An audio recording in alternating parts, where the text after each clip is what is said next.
What's that comic book say? Endure and survive? Endure and survive. That shit's redundant. Yeah, it's not great.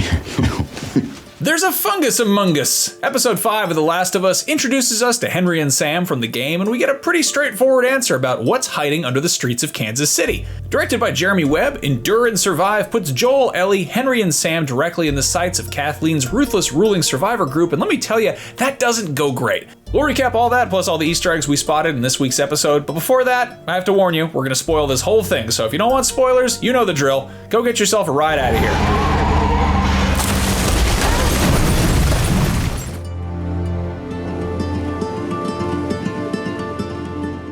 Alright, now that we're past the spoiler warning, let's get right into it. This is the Henry and Sam episode. Henry and Sam we know from the game. There are some key changes that the show makes with Henry and Sam, and we're going to break all those down in a second, but ultimately, and tragically, the roles that Henry and Sam play stay exactly the same all the way to the very end.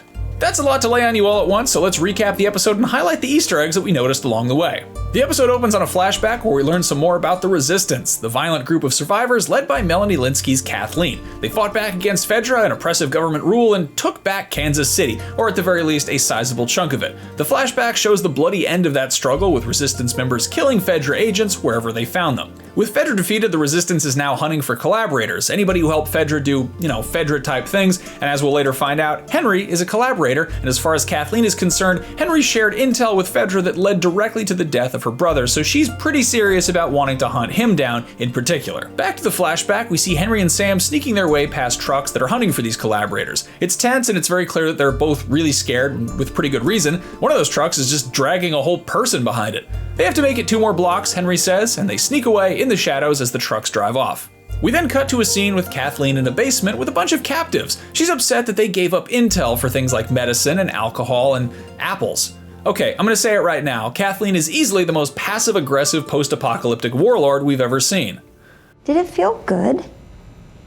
Betraying your neighbors to Fedra? Watching us get thrown in prison?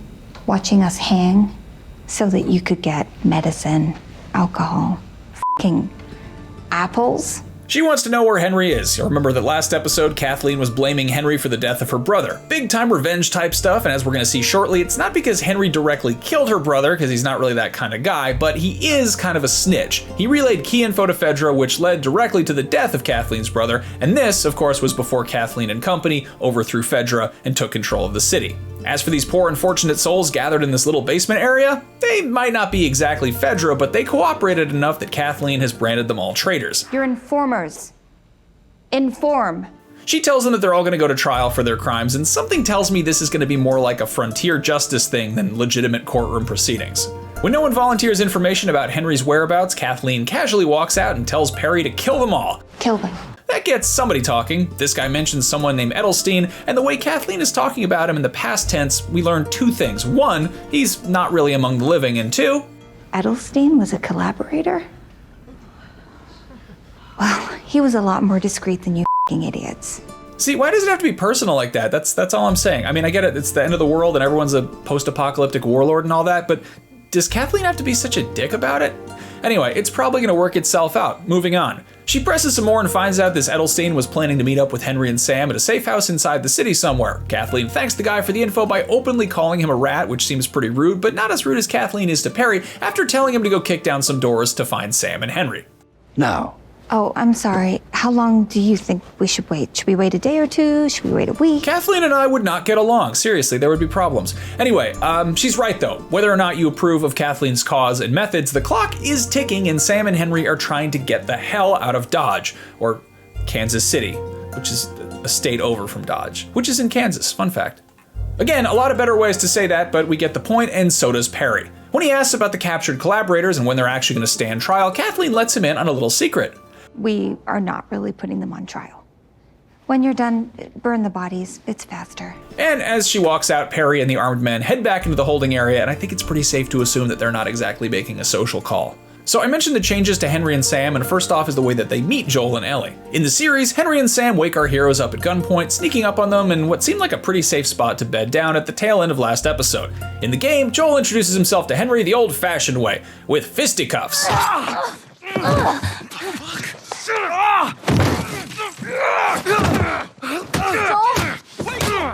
eventually make friends and form a shaky alliance in trying to help each other escape the city. Another key change, Sam is hearing impaired. He communicates with Henry using American Sign Language and also a little toy pen and pad. He's also a little bit younger than video game Sam, who was supposed to be 13. The show Sam says he's 8.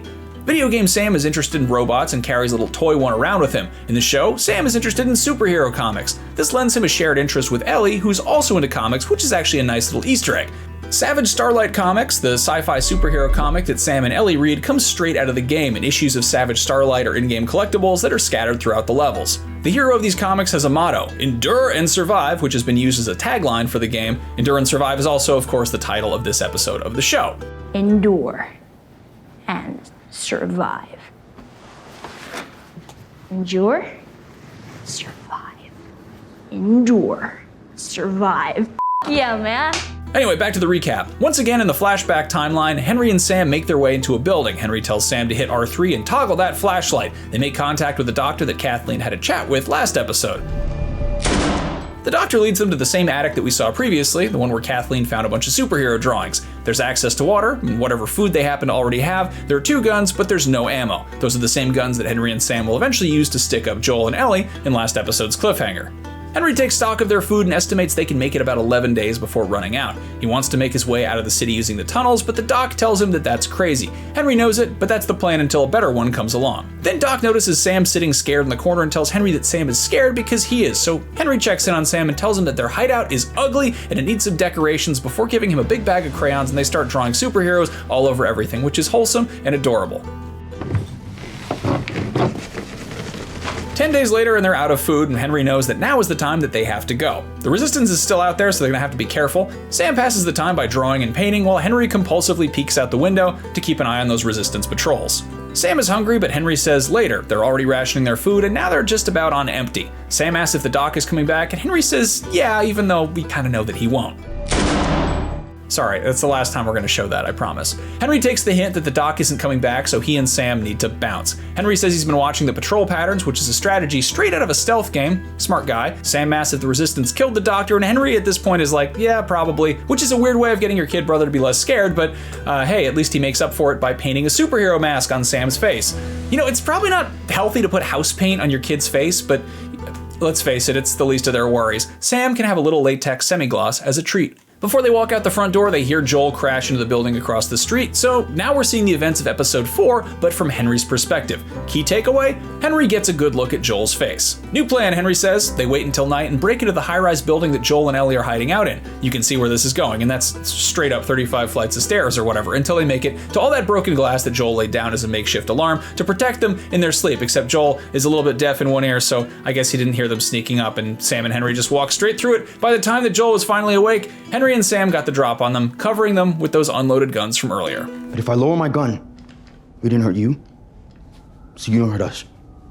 Right? That's right. It's a weird f***ing tone, man. That's just the way he sounds. He has an asshole voice. Henry introduces himself and tells Joel that he saw him take down resistance members after the truck crash. Joel and Ellie share some food, and Henry hits Joel with the pitch. In exchange for Joel's protection from resistance and clickers, Henry will show him the way out of the city. Based on the conversation they have, we learn that Fedra fell to the resistance 10 days before Joel and Ellie crash landed in Kansas City after getting ambushed. Fedra raped and tortured and murdered people for 20 years, Henry says, so Joel's a little bit pissed when Henry admits that he ratted people out to them. But Henry's like, you don't have a choice. We both need out of the city and we need each other to do that. And he admits that he's never killed anyone and that the guns that he and Sam were using weren't even loaded. He needs a killer like Joel to keep them safe because the plan is to use the tunnel system beneath Kansas City.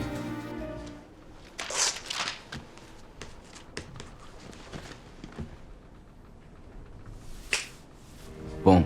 Little aside here, the show does seem to play a little fast and loose with US geography, like when it suggested back in episode 3 that it ever looks like this 10 miles away from Boston. I just learned last week that Kansas City is not actually in Kansas, so I'm probably not the best judge of how accurately the show depicts it.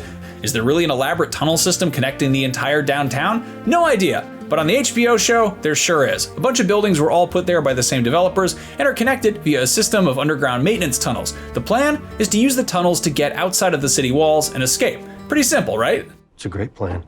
So what do you need me for?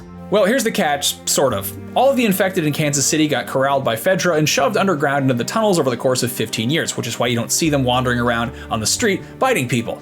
Henry has it on good authority that the tunnels are actually clear of infected, but Kathleen thinks otherwise, so her men will be staying above ground away from them. But all this is still secondhand information at best, and even then, the intel is at least 3 years old. Joel and Ellie think it sounds dicey, but Henry's like, if it gets bad down there, deal with it and come back right out. That's your great plan? No, that's my dicey as plan.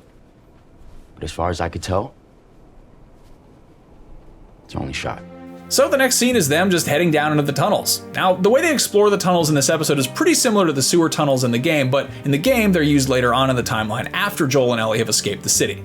Also, like in the game, our main character Tunnel Squad comes across an abandoned community that was once led by Ish. The paintings on the wall and the drawn-on goalpost is similar to the ones we see in the game, and so is a drawing of Ish. What we see in the show is a reference to the game, and the game, in turn, is a reference to the book Earth Abides, which was published in 1949, where a protagonist named Isherwood Ish Williams establishes a community of pandemic survivors. Not sure if they do any indoor soccer in the book, but otherwise it's pretty much the same thing. While in the abandoned classroom, Sam and Ellie find an issue of Savage Starlight Comics. We mentioned that Easter egg earlier. They also repeat the title of the episode. Later on, Ellie and Sam are kicking a ball around, and Joel and Henry are having a quiet convo, and we get some context for why so many people want to kill Henry. He says he had killed someone in his past. Sam had leukemia, he explains, and of course the medicine he needed was super scarce, and Fedra controlled what was left, so to get some, Henry gave up Kathleen's brother, leader of the resistance in Kansas City. This info got Kathleen's brother killed, and now she's tearing the city apart looking for Sam. I am the bad guy because I did a bad guy thing. And then he hits Joel with the kicker. You might not be her father, but you were someone's. Joel would rather crawl into a hole in the ground than talk about his feelings, so he does exactly that, and they head back to Tunnel Town. But first, another completely unhinged scene with Kathleen. She's hanging out in a dilapidated child's room somewhere when Perry pops in. They haven't found Henry yet, and they also haven't found the guy who killed Brian, Joel. Turns out this is the room where Kathleen grew up. She came here to think about her brother, who Henry absolutely got killed with his Fedra snitching or whatever. The whole point of this is so we can understand that Kathleen's brother was her Sam. He was the one who made Kathleen feel safe and protected, and now he's gone, and she's completely consumed with revenge, and her brother, her hero, would be horrified by the things that she's done in his name. His name was Michael, and he wouldn't want her to hurt Henry, but she is way past that now. The last time I saw him alive, in jail, he told me to forgive.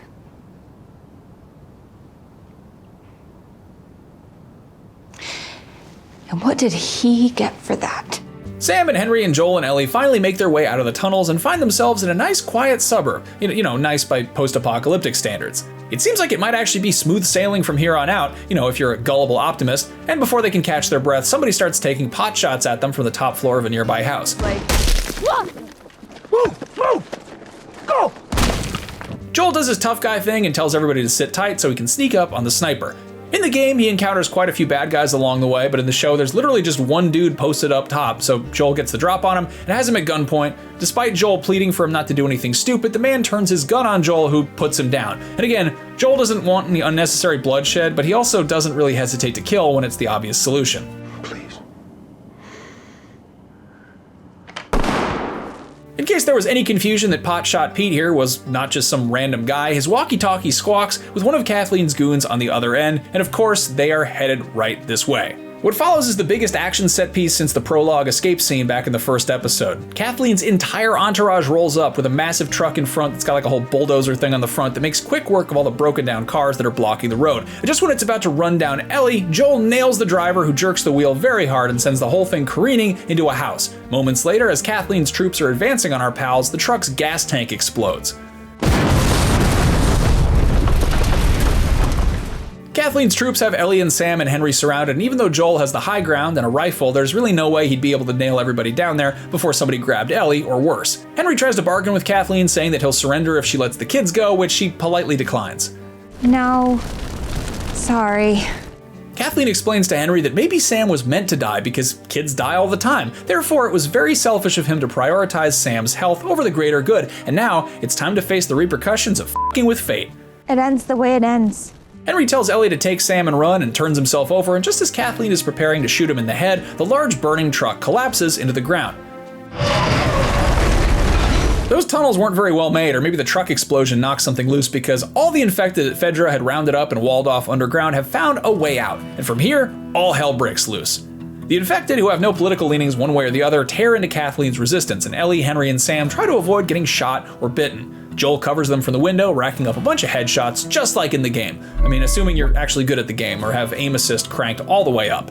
With a loud roar, a bloater makes its presence known. In the game, these guys are incredibly tough and they hurl wads of spores that kick up huge clouds. The show scrapped the whole spore thing, so this bloater is instead just incredibly tough and very scary and pretty cool looking. Perry empties an entire clip into it to no avail, and it returns in kind by ripping his head off of his body. R.I.P. Perry. Hey, it was either this or getting ripped apart by Kathleen's stupid passive-aggressive comments, so take your pick, I guess. While this is happening, Ellie hides in an abandoned minivan, but she's shortly joined by a child clicker who is absolutely terrifying. We never got them in the game because generally it's a big no-no to have video games where you shoot kids. Anyway, Ellie gets away. Sam and Henry are hiding under a car but surrounded by more clickers, and Ellie dispatches them easily with her switchblade, stabbing them in the backs of the neck, just like in the game. And the three make a run for it, but not before Kathleen shows up one last time. Despite all of her talk about kids dying, she looks like she might actually have some hesitation about killing minors herself. But ironically, the little kid clicker doesn't share the same sentiment for adults and comes at her like a spider monkey all jacked up on Mountain Dew. Our scrappy protagonists live to see another day, but the same cannot be said for the Kansas City chapter of Crazy Kathleen's Society for Revenge and Passive-Aggressive Comments. After the carnage, Henry and Joel debrief about the whole thing, and Joel says it's okay if he and Sam tag along on their mission to Wyoming, and whew boy, crazy that they all made it out alive, right? Well, wrong, you know where this is headed. In the game, Henry and Sam's stories end tragically. See, Sam got bitten during the craziness and he hid it from everybody until he lunges at Ellie like a fresh infected. Henry is the one to stop him. He shoots his brother in the moment and realizes what he's done, and then he raises the gun and takes his own life. Now, based on the beautiful love story the show gave to Bill and Frank and how different it was from the video game, we hope that maybe Henry and Sam would also meet a kinder, gentler end than they do in the game, but clearly that's not the case. Ellie and Sam are in the bedroom as Joel and Henry talk, and during this, Sam passes Ellie a note on his toy notepad. Is it still you inside?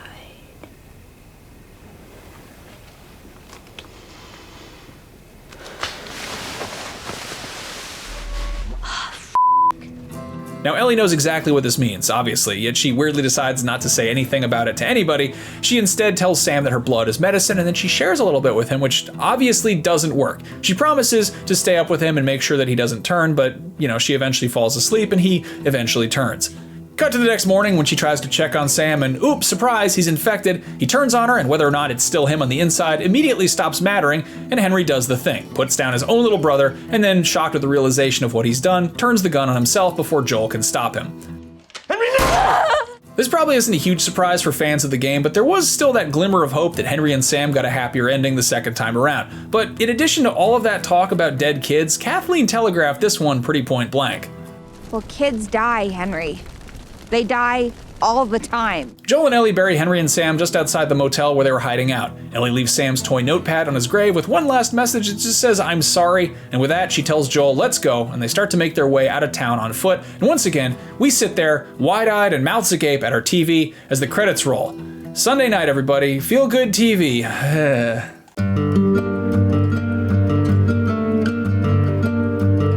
Enough about me. What did you think of this episode, Endure and Survive? Did they adapt the Henry and Sam thing pretty well for the show? How about that big bloater? Did you like him? I thought he was pretty cool. Let us know what you think in the comments below. As always, thank you for watching this episode of Canon Fodder. I'm Max Scoville, and if it's more Last of Us that you're after, here is how episode 3 was video game adaptation at its finest. Go check that out, and don't forget to follow and subscribe to IGN wherever you like to watch. We'll see you next time.